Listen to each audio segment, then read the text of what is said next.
Yung mga ganitong pagkain yung nami-miss ko sa probinsya. Alam mo po ba yun? Yung binalot sa dahon ng saging, simpleng buhay, simpleng pagkain lamang, nakakamiss din naman po. Tapos kumakain kayo na sama-sama sa ilalim po ng puno kasama ang buong pamilya.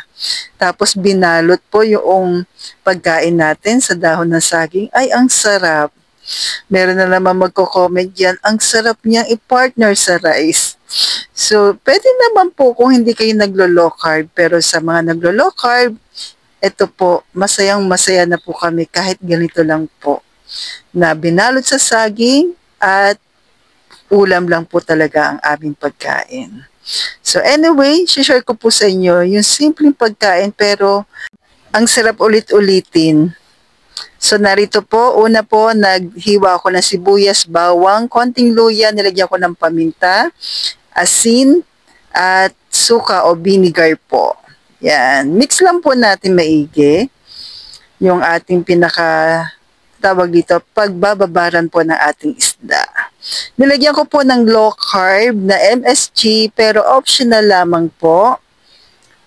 Available po yan sa grindahan, yung ating low carb na MSG.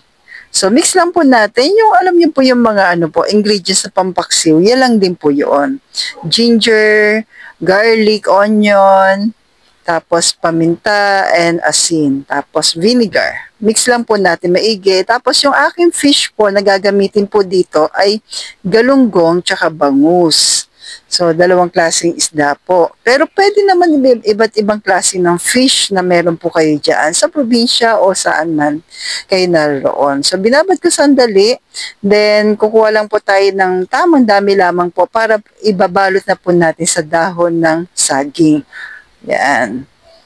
So, masarap lang talaga po na ang mga fish o isa sa mga ganito pong pagkain ay binabalot natin sa banana leaves. Di ba po? Nakakamiss yung ganong klase ng pagkain. So, kayo na pong bahala kung gaano karami. And the same time po, after po nyan, balutin lang natin maigi po. Yan, kahit siguro kung maliliit, ganito lang kalaki, siguro mga 6 pieces, yan, or 4 pieces. So, kayo na pong bahala kung gaano kalaki po yung pambalot na gagamitin niyo po. Tapos sa kawali, naglagay na po ako ng fats po ng pork. Yan, yung pinaka-base natin na paglulutuan, masarap lang to. Kung alam niyo po ba yung sa sinaing na tulingan, halos same din yung gagawin natin. Kasi nga sa low carb, healthy fats ay essential at even yung protina. So nilagyan ko lang po ng asin at konting paminta po itong fats po ng pork. Yan. Then maglalagay na po tayo ng bawang, sibuyas, konting luya lamang po. Yan. Then, dyan na natin ilalagay yung mga binalot na po natin sa banana leaves na mga fish. So, lagay lang po natin. At kung mabot ka po sa part na ito, ano po pang mga namimiss mong mga Filipino food na binalot sa dahon ng saging. So, sa bangus din po, boneless bangus. Yan din po, ganun din lang din po yung gagawin natin. Bababad natin sandali, tapos babalutin na po natin ng dahon ng saging po.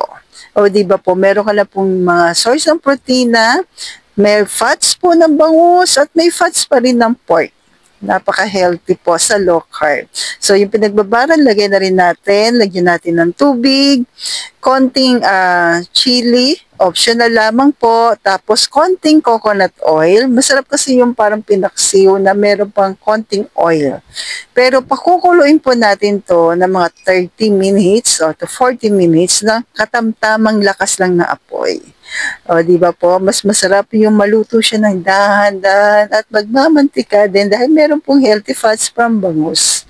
So, ayan na po ang aking simple pero napakasarap at healthy na low carb meal. So, stay healthy, stay low carb po.